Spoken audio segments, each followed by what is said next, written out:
Hello, I'm Andrew Heel. Have you ever stopped to think about how much water you use in your home and if there are ways to use less? We have some information to help you do just that. And here's why. While clean water is considered a renewable resource, it is not a limitless one.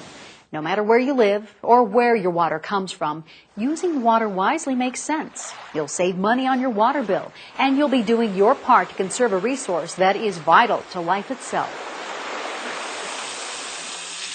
It takes about 12 seconds of running water to use 1 gallon, and an average household uses 146,000 gallons each year for indoor and outside use. When homeowners are encouraged to conserve, some find themselves using only half that amount.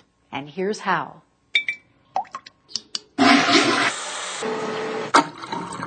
There's a virtual symphony of water sounds playing in your home each day.